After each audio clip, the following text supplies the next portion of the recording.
Nous vous informons que ce programme est déconseillé aux moins de 10 ans. Un amour de conte de fées gâché par l'avarice. Il ne voulait pas avoir à partager son argent avec elle. Je n'avais jamais vu personne aussi obsédé par l'argent. Un règlement de divorce qui risque d'être fatal. J'en revenais pas qu'il soit allé si loin pour ne pas se faire intercepter. Ce qui m'inquiétait le plus, c'était que ça montrait une préparation extrêmement minutieuse de sa part. Se défaire de cet argent était inacceptable pour lui. Il avait attribué une valeur maximum à la vie de sa femme. Voici l'histoire d'un millionnaire avare qui protège sa fortune à n'importe quel prix. C'est tout de suite dans Crime en haute société.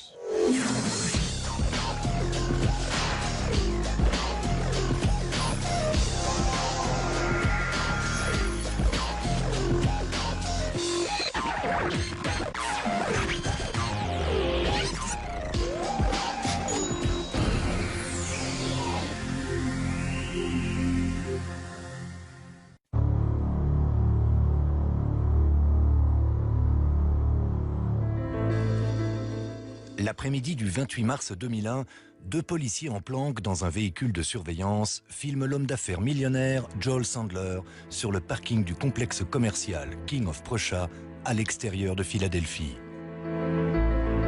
Mais il n'a pas du tout la tête à faire des emplettes. De fait, Joel Sandler déteste dépenser son argent. Investisseur avisé, il a bâti sa fortune sur le marché de l'immobilier et à la bourse. Mais c'est un radin notoire qui ne met la main à la poche que pour le strict nécessaire. Aujourd'hui, la fortune du millionnaire est en péril. Joel Sandler doit faire face à un cas de divorce litigieux avec sa femme Linda. Un divorce qui pourrait lui coûter des millions. Il craignait de perdre sa maison, son argent, plus qu'il ne craignait de perdre sa femme. L'argent. L'argent était l'intérêt principal de Joel dans la vie. Et à l'issue du divorce, il allait devoir se défaire d'au moins 50% ou plus de ses biens, estimés à plusieurs millions de dollars. Joel Sandler est sur ce parking pour rencontrer un tueur à gages qu'il veut engager pour tuer sa femme. Mais ce qu'il ne sait pas, c'est que le prétendu tueur à gages est en fait un policier en civil. La police a été informée de son plan. Quelqu'un avait contacté mes enquêteurs en disant que Joel Sandler lui avait demandé s'il connaissait quelqu'un qui serait disposé à commettre un meurtre. J'ai décidé d'envoyer un de mes agents infiltrés de la brigade antidrogue pour jouer le rôle d'un tueur à gages potentiel. L'objectif était de déterminer s'il avait réellement l'intention de faire commettre un meurtre. Si c'était le cas, on procéderait à une arrestation pour incitation au meurtre. Le policier en civil suit Joel Sandler jusqu'à sa voiture pour discuter des détails du contrat. On avait une idée de la façon dont les choses allaient se dérouler. Quand on est sous couverture, on essaie de prévoir le maximum de choses. Il s'installe dans la voiture et Sandler entame la conversation.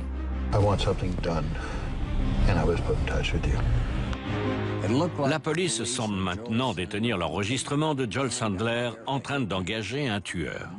Le millionnaire va bientôt déchanter. Mais il est loin d'être idiot. Et si quelqu'un sait comment tirer son épingle du jeu, c'est bien Joel Sandler. Joel Sandler n'est pas né riche. Fils unique, il a grandi dans une famille de la classe moyenne de Long Island, dans l'État de New York. Il semble appelé à poursuivre la voie que ses parents souhaitent pour lui, une carrière de médecin. Mais après l'obtention de son diplôme à l'université de Pittsburgh en 1972, il tourne le dos à la faculté de médecine. Têtu, le jeune homme décide que la poursuite de la richesse et de l'argent est sa véritable voie.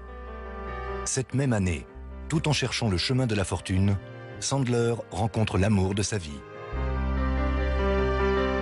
Alors qu'il travaille sur un chantier à Philadelphie, il entre dans un café-restaurant. Il y repère une fille assise toute seule et se présente. Linda n'est pas le genre de fille pour lequel un inconnu traverse habituellement la pièce. Elle est réservée, calme et n'a jamais eu de relation sérieuse. Mais Joel est conquis. Il l'a abordée et ils ont commencé à parler. Elle assure que malgré les apparences d'aujourd'hui, il était à l'époque très beau garçon, charmant et persuasif. Il l'a impressionnée. C'était une femme très peu sûre d'elle. Joel note le numéro de Linda et l'appelle avant même qu'elle soit rentrée chez elle. Une intense histoire d'amour s'ensuit. 2 ans plus tard, Joel et Linda se marient.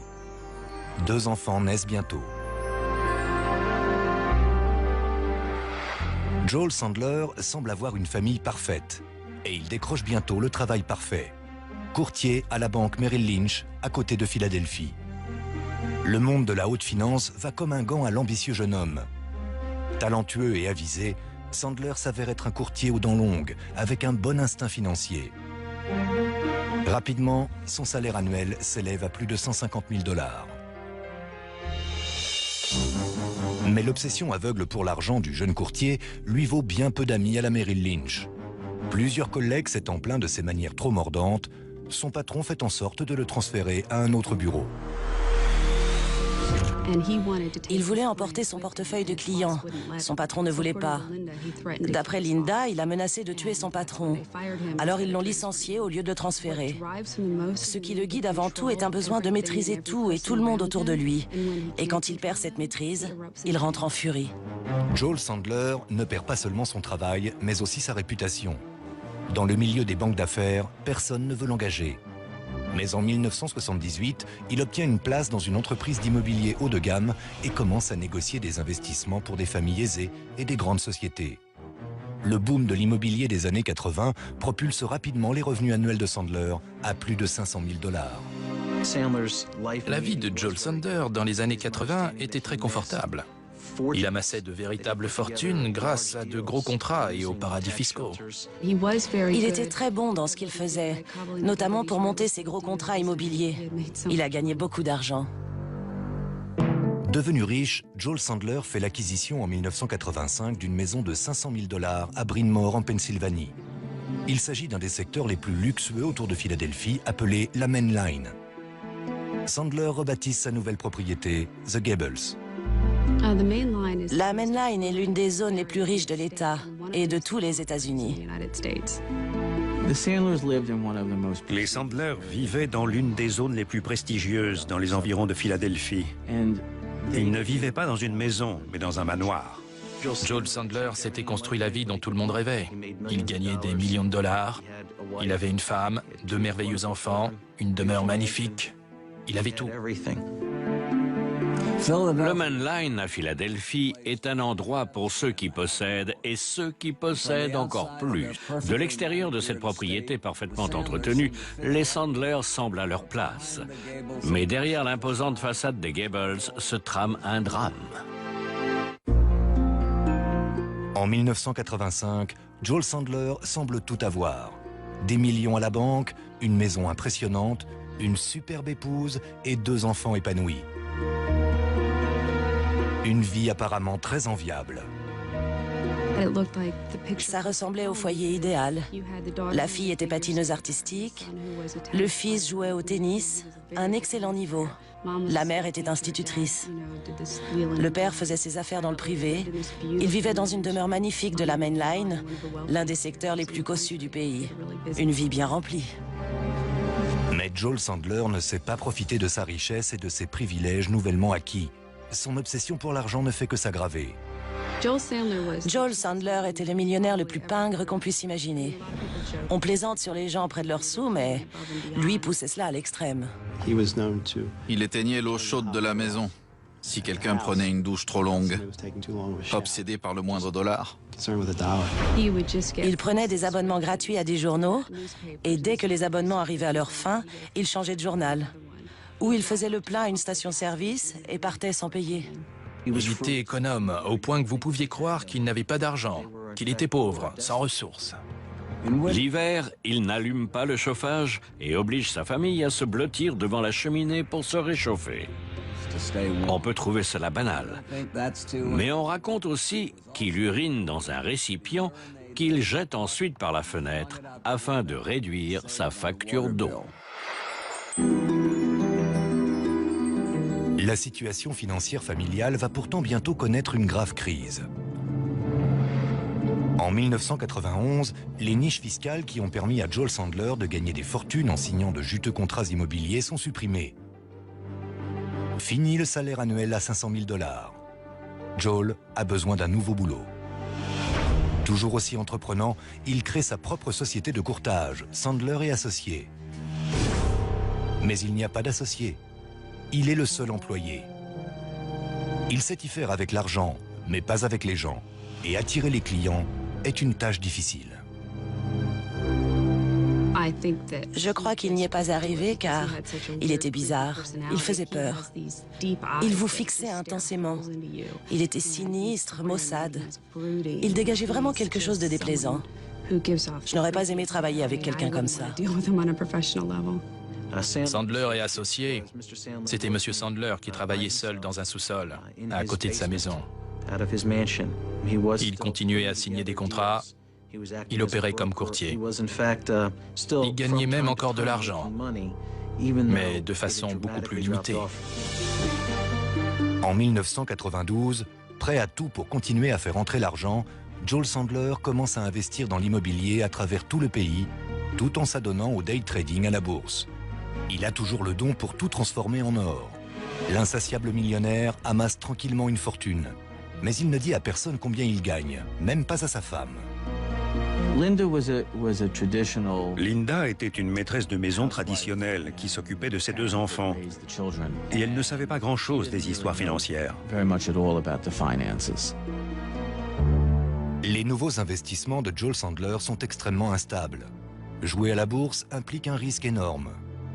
Les fluctuations quotidiennes du marché déteignent sur les humeurs de Joel Sandler, qui devient agressif. Son humeur était bonne ou mauvaise, selon qu'il avait gagné ou perdu de l'argent ce jour-là. S'il en avait gagné, tout allait bien à la maison. S'il en avait perdu, il s'en prenait facilement à Linda. Il lui donnait des coups de coude dans l'estomac ou la frappait carrément quand il était de mauvaise humeur parce qu'il avait perdu de l'argent. Ou si jamais elle n'avait pas utilisé de bons de réduction pour acheter du shampoing.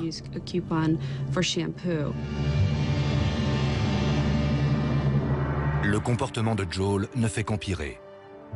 Non seulement il frappe sa femme, mais il se livre aussi à des petits larcins. Au milieu des années 90, il a à son actif au moins 4 arrestations pour vol à l'étalage. Parmi ses biens mal acquis, des cigarettes, un pull à $100 et pour près de $1000 de produits d'entretien de pelouse.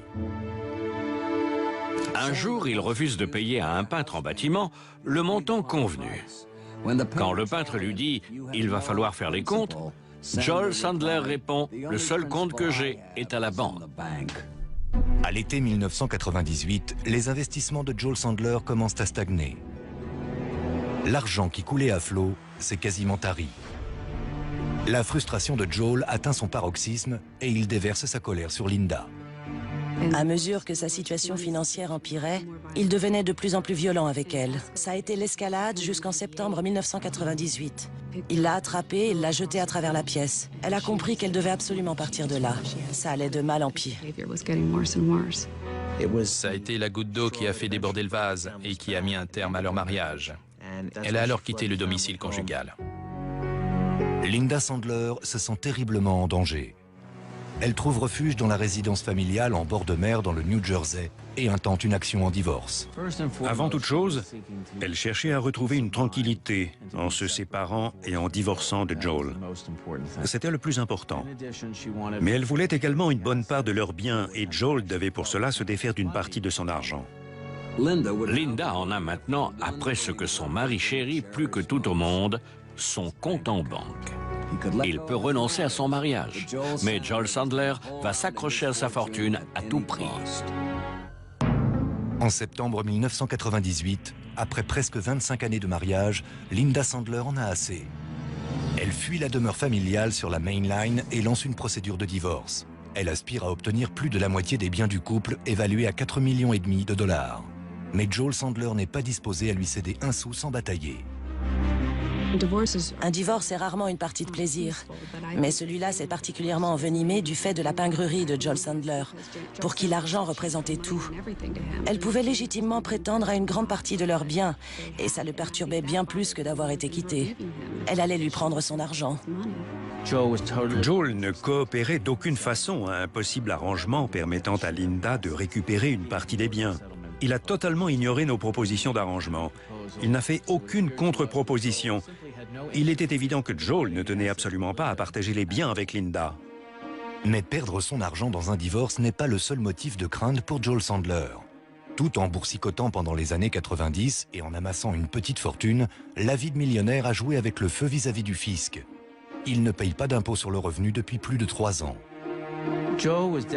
Joel était vraiment paniqué parce qu'il croyait que la fraude fiscale flagrante à laquelle il s'était livré allait être révélée, qu'il allait finir en prison et qu'il allait devoir rembourser au gouvernement des centaines de milliers de dollars. Joel envoie donc une lettre à Linda, la suppliant de ne pas poursuivre la procédure de divorce. Pas de mots doux, bien sûr.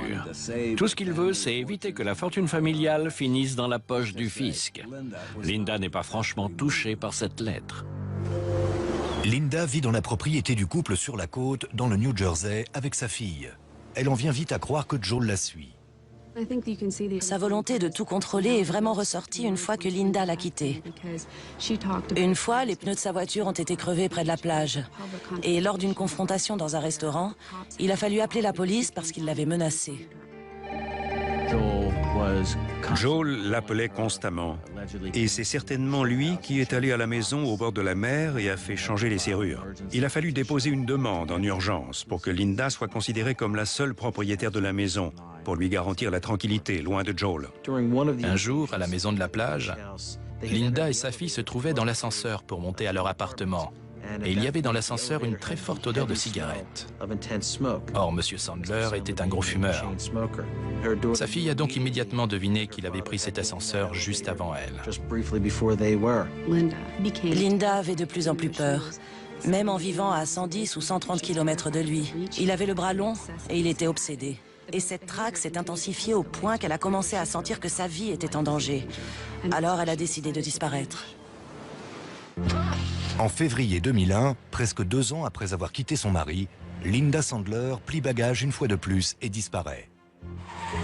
Craignant pour sa vie, elle ne dit à personne où elle va, pas même à ses 2 enfants étudiants qui ont aussi rompu avec leur père. Même en se cachant, Linda cherche toujours à faire aboutir le divorce. Mais son mari ne joue pas le jeu. Il campe sur sa position et refuse tout accord impliquant de partager sa fortune. Quasiment presque tous les aspects du dossier ont dû être tranchés par le juge et non par le biais d'un accord. Rien n'a pu être résolu sans qu'on ait eu à déposer une motion à la cour. Joel voulait que tout soit fait selon ses conditions, à sa façon, dans l'ordre qu'il souhaitait. Mais Joel Sandler ne peut pas éternellement empêcher la justice de suivre son cours. En février 2001, plus de 2 ans après que Linda a demandé le divorce, la justice prend la main. Si Joel est incapable d'apprendre à partager, un juge va répartir ses biens à sa place. Quand le juge a émis l'avis d'audience portant sur le partage des biens, il a dû comprendre qu'il ne pouvait plus se soustraire à l'inévitable, c'est-à-dire qu'il allait devoir renoncer à une partie de sa fortune. Il semble que Joel Sandler va enfin recevoir l'ordre de remettre plusieurs millions de dollars à sa future ex-épouse. Mais pour lui, pas question de se laisser faire sans se battre. Le Gripsou échafaude un nouveau plan. Un plan qui lui permettra de garder jusqu'au dernier centime. En février 2001, Joel Sandler contacte une ancienne connaissance de son quartier, un certain Michael Saul, et lui propose un déjeuner. C'est un joueur notoire, et Joel Sandler croit à tort qu'il a des liens avec la pègre. Assis dans un café-restaurant des environs de Philadelphie, Joel Sandler confie à Michael Saul qu'il a un problème à résoudre. Monsieur Sandler a indiqué qu'il avait besoin de faire éliminer quelqu'un. Monsieur Saul a été surpris. Il a immédiatement compris ce que Monsieur Sandler demandait. Et il a voulu repousser le sujet avec un geste de la main, comme pour dire « Laissez-moi tranquille, sortez d'ici ». Monsieur Sandler a mal interprété ce geste. Il l'a pris pour une proposition. Il lui a serré la main, puis a quitté le restaurant. Michael Saul est convaincu que Joel Sandler pense qu'il vient d'engager un tueur à gages. Il contacte immédiatement la police et raconte son histoire. J'ai cru M. Saul. Il était très clairement perturbé par ce qu'il venait de vivre. et il voulait faire ce qui lui semblait le plus adéquat. On a commencé à enquêter sur les affaires de M. Sandler.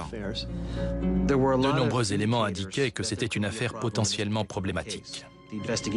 L'enquête a immédiatement révélé que le divorce n'allait pas être en la faveur de M. Sandler, qu'il traînait des pieds et qu'une colossale somme d'argent allait être nécessairement partagée.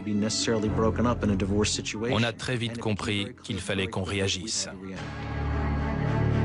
Convaincu que Joel Sandler essaie de faire assassiner sa femme, le procureur contacte l'avocat de Linda Sandler, Rob Feder, et il lui dit que la vie de sa cliente est peut-être en danger. J'étais totalement sidéré et choqué. Linda, elle, n'était pas surprise. Elle le sentait capable de faire n'importe quoi pour protéger son argent.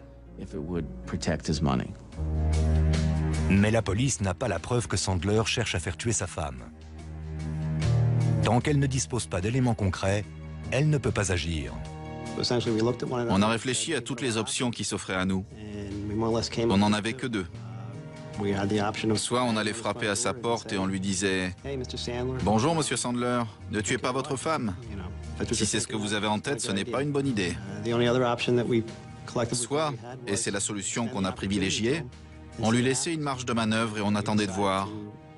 On a donc décidé de rétablir un contact avec monsieur Sandler, comme si sa demande avait été honorée par monsieur Saul.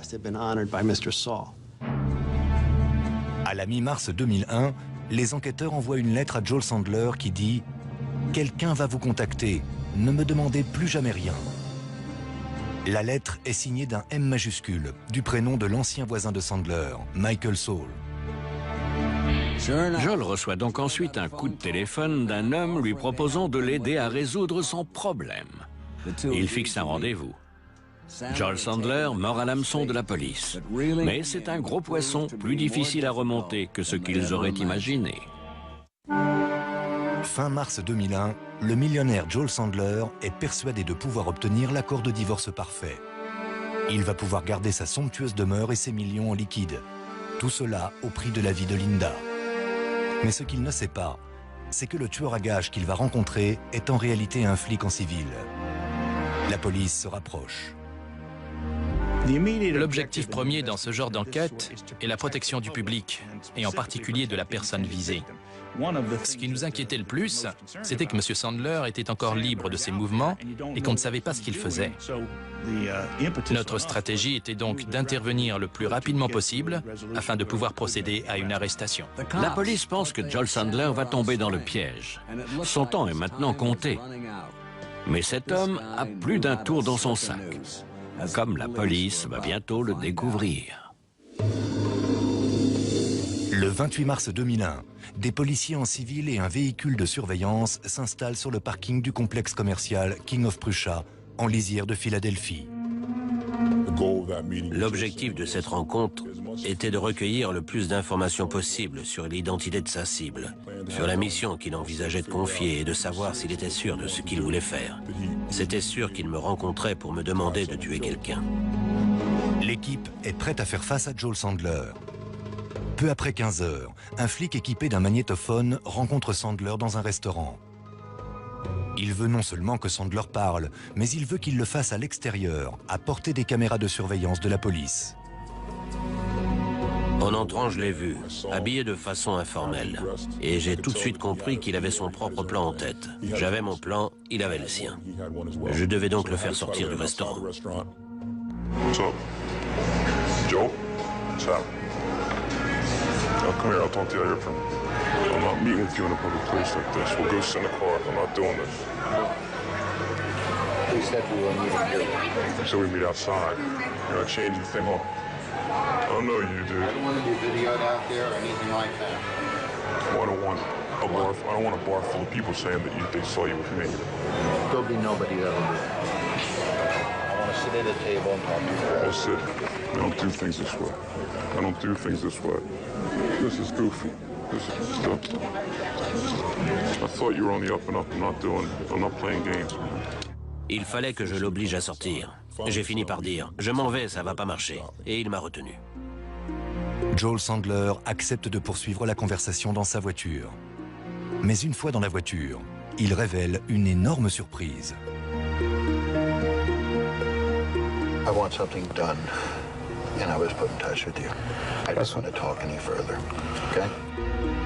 Au lieu de parler avec le prétendu tueur à gages, Joel Sandler produit une série de fiches cartonnées préimprimées. À partir de là, il peut travailler sur les détails du meurtre sans prononcer un mot. Il avait préparé des fiches qui anticipaient toutes les réponses à toutes les questions qu'un tueur pouvait lui poser. Les fiches indiquaient qu'il avait besoin qu'une mission soit effectuée, que ça concernait quelqu'un un peu plus à l'ouest, qu'il pouvait s'agir d'un associé, qu'il voulait que le tueur s'occupe du corps. Ce qui m'inquiétait le plus dans cette histoire de fiches, c'était que ça montrait une préparation extrêmement minutieuse de sa part. Il avait préparé toute une négociation, de façon à ce qu'il n'y ait pas besoin de parler. Le fait qu'il ait préparé ces fiches préimprimées renforçait notre plus grande peur. Il voulait faire tuer quelqu'un. Le coup des fiches cartonnées, je n'étais pas sûr de m'en sortir. Je me suis dit que si je continuais à parler, il finirait par dire quelque chose. Il fallait que je sois plus malin que les fiches. Je me suis dit qu'une fois les choses enclenchées, il finirait par lâcher un élément, par dire un nom, un lieu, le sexe, qu'il dirait qu'il voulait faire assassiner quelqu'un.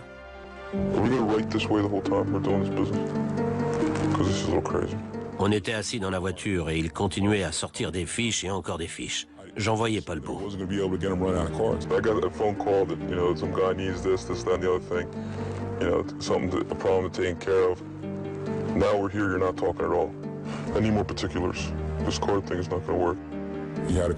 Il avait une fiche pour tout, et il contrôlait la conversation, comme si ses fiches étaient déjà rangées dans l'ordre. Si j'essayais un autre chemin, il avait une fiche. Et même quand il réorganisait ses fiches, il sortait la bonne. Il savait exactement où cette rencontre devait mener. Il fallait que je le fasse parler. Même s'il négocie visiblement un contrat, à aucun moment Joel Sandler ne nomme sa cible. De fait, le policier ne parvient pas à lui faire dire grand-chose. Alors que Joel Sandler semble avoir toutes les cartes en main, l'enquêteur finit par trouver le moyen de lui faire lâcher le morceau. Je savais qu'il était très préoccupé par l'argent. Le motif de notre rendez-vous était l'argent. Alors, en abordant la question de combien ça allait coûter, il n'allait pas me laisser choisir un chiffre. Il allait parler. Après avoir accepté une enveloppe de 25 000 $, l'enquêteur réclame un supplément de 5 000 $ pour s'occuper du corps et pour un billet d'avion en classe affaires, ainsi que du liquide pour acheter des vêtements pour passer inaperçu. C'en est trop pour Joel Sandler. Il finit par rompre son silence. Il m'a dit qu'on avait fait un marché, que c'était réglé. Et il s'est fâché parce que c'était l'argent. L'argent, toujours l'argent. Alors j'ai reculé là-dessus. La police dispose maintenant d'un enregistrement de Joel Sandler concluant un marché. Les deux hommes tombent finalement d'accord sur la somme de 25 000 $. Joel Sandler promet qu'un billet d'avion et plus d'informations suivront bientôt. Puis il sort de la voiture et se met à déchirer les fiches, se préparant à les brûler, détruisant ainsi la seule preuve que la police peut détenir. Mon inquiétude, c'était que vont devenir ces fiches. Les fiches étaient des preuves. Je savais qu'il y avait un enregistrement, mais qui était partiel. Et il les déchirait devant moi. J'en ai déchiré une moi-même et l'ai laissé tomber. Quand il s'est penché pour ramasser les morceaux, j'ai glissé une fiche dans ma poche arrière. Mais même avec cette preuve, la police sait qu'il va être difficile de démontrer que Joel Sandler a l'intention de faire tuer sa femme. À aucun moment, il n'a dit au tueur à gages qui serait la victime. La police a besoin d'autre chose. Mais le temps ne joue pas en sa faveur. Après ce rendez-vous, je voulais m'assurer que Mme Sandler était en sûreté. Je ne doutais pas qu'il pensait avoir engagé un tueur à gages. Joel Sandler retourne seul à sa somptueuse maison et continue à manigancer son redoutable règlement de divorce. Pendant ce temps, la police essaie de réunir davantage de preuves pour pouvoir l'arrêter. La question est, qui sera le premier à atteindre son objectif ? Début avril 2001, la police a Joel Sandler en ligne de mire. L'insatiable millionnaire a passé un accord avec un flic se faisant passer pour un tueur à gages. Mais à aucun moment il n'a mentionné le nom de la personne visée. En réalité, c'est parce que Joel Sandler ne sait pas où la personne visée se trouve. Cela fait maintenant plus de 2 mois que sa future ex-femme s'est enfuie de leur propriété sur la côte du New Jersey et a disparu. Évidemment, elle est pour ainsi dire passée dans la clandestinité. Personne ne savait où elle se trouvait exactement au jour près. Elle m'appelait de temps à autre par téléphone portable pour les dernières nouvelles. Mais même moi, j'ignorais où elle était précisément. Où qu'elle soit, Linda doit forcément faire des dépenses pour survivre. Et si quelqu'un a le don de pister l'argent, c'est Joel Sandler. Il appelle les banques, il appelle les sociétés de cartes de crédit, mais sans aucun résultat. Joel Sandler a fait des pieds et des mains pour découvrir où elle était. Il appelait quelqu'un sur une ligne et quelqu'un d'autre sur une autre pour essayer de savoir. Il a appelé les banques et a contacté la société immobilière qui gérait l'appartement du New Jersey, expliquant qu'il cherchait à localiser sa femme. Par chance, personne ne lui a donné cette information. Mais Joel Sandler n'est pas disposé à abandonner. Et il lui reste un atout dans la manche. Linda et lui sont encore légalement mariés. Il appelle la coopérative de crédit de Linda et les informe qu'il a procuration sur le compte. Linda ne va plus pouvoir se cacher longtemps. Ils étaient mariés. Il a réussi à joindre un individu qui a accepté de lui faxer des chèques annulés. Par le biais d'Internet, cette fois, M. Sandler a pu récupérer des noms et des adresses sur les chèques et a suivi sa trace jusqu'à la ville où elle se cachait. Il s'avère que Linda Sandler fait profil bas à Sun Valley, une station de ski tape à l'œil de l'Idaho où le couple a passé ses vacances en des temps meilleurs. Une fois sa cible repérée, Joel Sandler organise un nouveau rendez-vous avec son tueur à gages. L'après-midi du 23 avril, Joel Sandler et le policier se faisant passer pour tueur à gages se retrouvent au complexe commercial King of Prussia, à l'extérieur de Philadelphie. Au deuxième rendez-vous, on espérait qu'il donnerait des informations sur la victime, c'est-à-dire Linda Sandler. Et puis de l'argent, la compte dont j'avais besoin pour commencer le boulot. Je suis allé à sa rencontre et son comportement était complètement différent. Il était nerveux.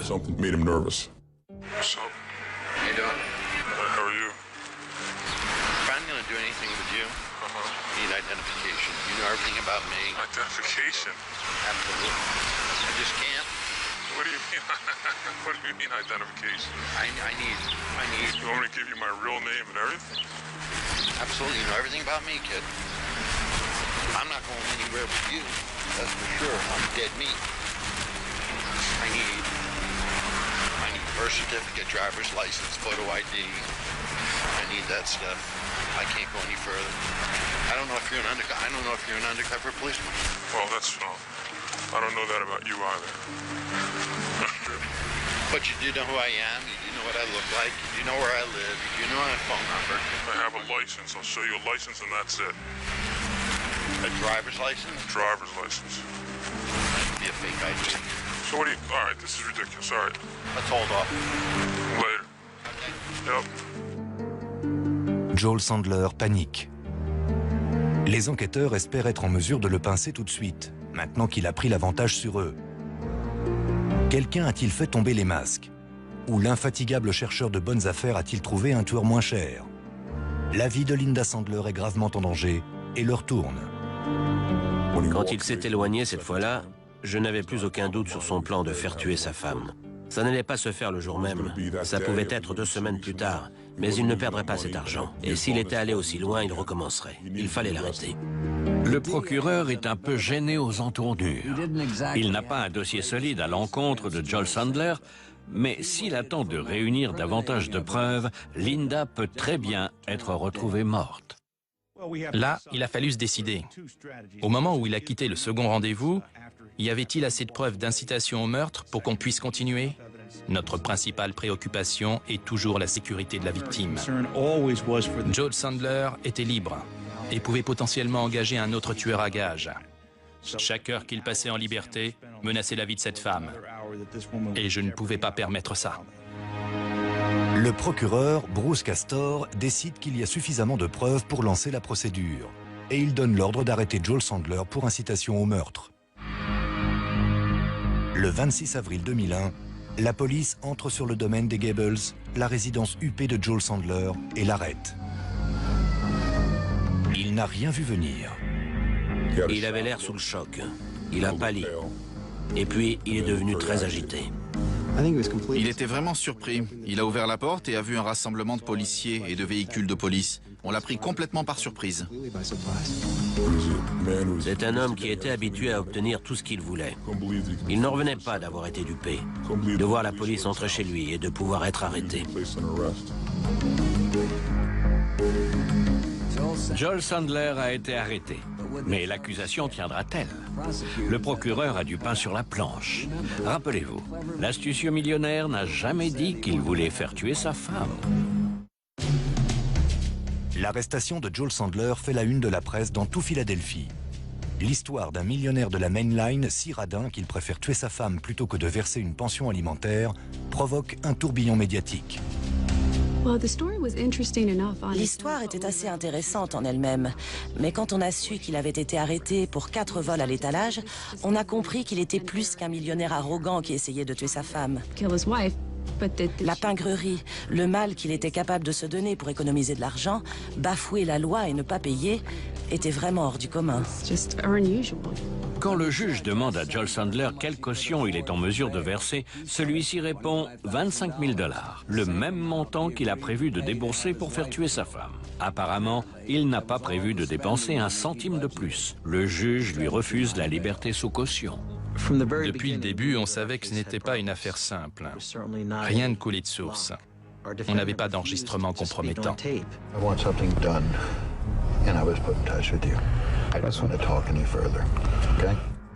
Il avait préparé des fiches avec toutes les réponses à toutes les questions qu'un tueur pouvait lui poser. À aucun moment, il n'avait indiqué qui il voulait faire tuer, ni où la personne se trouvait. On avait des preuves indirectes, mais on savait qu'on n'avait pas le droit de perdre. Si on perdait cette affaire, la vie de Linda Sandler serait toujours en danger. Bien que Joel soit en détention provisoire, Linda est toujours terrifiée. Son mari est habitué à obtenir ce qu'il veut, et il semble que ce qu'il veut par-dessus tout, c'est la voir morte. Linda était toujours morte de peur. Tout était encore en attente. Joel allait être jugé, passé devant un jury, mais elle ne savait pas s'il allait être condamné. Il pouvait aussi bien être libéré. Elle était profondément perturbée et extrêmement agitée. Le 14 janvier 2003, plus d'1 an après l'arrestation de Joel Sandler, une horde de journalistes attend l'arrivée du millionnaire de la Main Line pour l'ouverture d'un procès très attendu. À l'intérieur du tribunal, le procureur Sean Cullen commence à exposer les faits. Sa première déclaration au jury est très simple. Joel Sandler n'a peut-être pas clairement exprimé ses intentions, mais ce qu'il avait en tête est évident. Il montre les enregistrements effectués par les équipements de surveillance lors de la rencontre de l'accusé avec le policier en civil et présente la fiche cartonnée dont il dispose. Une preuve convaincante, mais va-t-elle suffire ? Ce n'était pas évident de démontrer qu'il avait voulu la tuer, et ils ont fait vraiment tout leur possible. Si on considère l'histoire dans son ensemble, vu le contexte de divorce litigieux, tout ce qu'ils avaient, c'était des preuves indirectes. Mais pour garantir une condamnation, Sean Cullen sait que sa plaidoirie doit finir en apothéose. Il appelle alors la voix la plus convaincante qui soit, celle de Linda Sandler. On l'a sortie de sa cachette et on l'a présentée au jury pour qu'elle témoigne. C'était nécessaire. Il fallait que le jury voie qu'elle avait un visage, qu'il voie une personne. 2 jours après l'ouverture du procès, Linda Sandler entre dans la salle du tribunal, passe devant son mari et va à la barre. C'était captivant. Elle n'avait jamais pris la parole en public. Et elle était extrêmement nerveuse parce qu'elle n'avait jamais revu Joel depuis qu'elle l'avait quitté en septembre 1998. Linda Sandler explique au jury que la longue et litigieuse bataille du divorce a fini par lui faire craindre pour sa propre sécurité. Le témoignage le plus accablant concernait la procédure de divorce et tout ce que Joel avait été capable de mettre en place pour empêcher ce divorce. Tous ces éléments ont été très bien exposés au jury. La plaignante n'a rien à ajouter. Mais Joel Sandler et son avocat, Thomas Bergstrom, estiment que la position de l'accusation ne tient pas. Ils ont peut-être touché une corde sensible, mais la défense soutient qu'ils n'ont pas prouvé que Joel avait engagé quelqu'un pour tuer sa femme. Même si Joel a joué avec l'idée d'engager un tueur, il n'est pas allé au bout de la démarche. La défense a soutenu que M. Sandler n'en avait pas fait assez pour faire aboutir la démarche.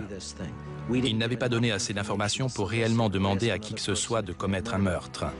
La seconde solution de repli était, si mesdames et messieurs vous estimez qu'il en a fait assez, il a finalement renoncé, il a abandonné. S'il a abandonné avant que le meurtre soit perpétré, l'accusation d'incitation au meurtre est caduque et mon client ne peut pas être reconnu coupable.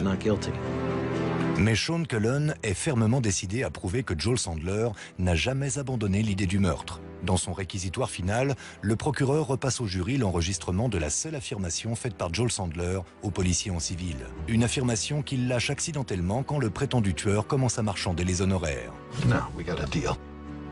L'incitation au meurtre, c'est demander à quelqu'un de commettre un meurtre. Monsieur Sandler a confirmé qu'il avait conclu un marché pour tuer sa femme. Le jury délibère pendant 4h30 avant de livrer son verdict. Pour Linda Sandler, c'est une attente difficilement supportable. Elle ne voulait même pas être présente au tribunal à la lecture du verdict. Elle disait « Ce sera de toute façon triste pour moi. S'il est coupable, c'est triste parce qu'avant c'était quelqu'un de bien. Regardez ce qu'il est devenu. S'il n'est pas coupable, je vais vivre dans la peur pour le restant de mes jours. » Le jury déclare Joel Sandler coupable d'incitation au meurtre. Il est condamné à 25 ans de prison avec une peine incompressible de 8 ans et demi. L'accord de divorce établi ensuite attribue à Linda Sandler environ 75% des biens du couple, estimés à 4,5 millions de dollars. Mais malgré cette condamnation et ce généreux règlement du divorce, Linda ne dort toujours pas sur ses deux oreilles. Elle continue de vivre cachée, convaincue que même depuis sa cellule, Joel Sandler peut encore la faire assassiner pour lui avoir pris tout son argent. Le moteur de Joel Sandler, c'était l'argent. Pour lui, 3, 4, 5 ou 7 millions ne seraient jamais assez. Se défaire de cet argent était inacceptable pour lui. Il avait attribué une valeur maximum à la vie de sa femme, et malheureusement pour lui, il l'avait fait avec un policier. Je pense que Joel Sandler était dépourvu de conscience. Pour lui, ce qu'il avait fait ou essayé de faire, tenter de faire assassiner sa femme, était totalement légitime. Il ne voulait pas avoir à partager son argent avec elle. Encore aujourd'hui, il dirait sans doute qu'il considère n'avoir rien fait de mal. Je n'ai jamais vu personne aussi obsédé par l'argent que Joel Sandler. En prison, Joel Sandler n'a pas à se soucier du chauffage ou de la facture d'eau. Mais il est resté grippe-sous. La police a saisi sa voiture de 1998 parce qu'elle a été utilisée pour perpétrer un délit. Joel Sandler a donc intenté un procès afin de récupérer sa voiture. S'il purge toute sa peine, il pourra peut-être un jour repartir au volant de sa voiture vieille de 30 ans. C'était Dominique Dunn. Merci de nous avoir suivis.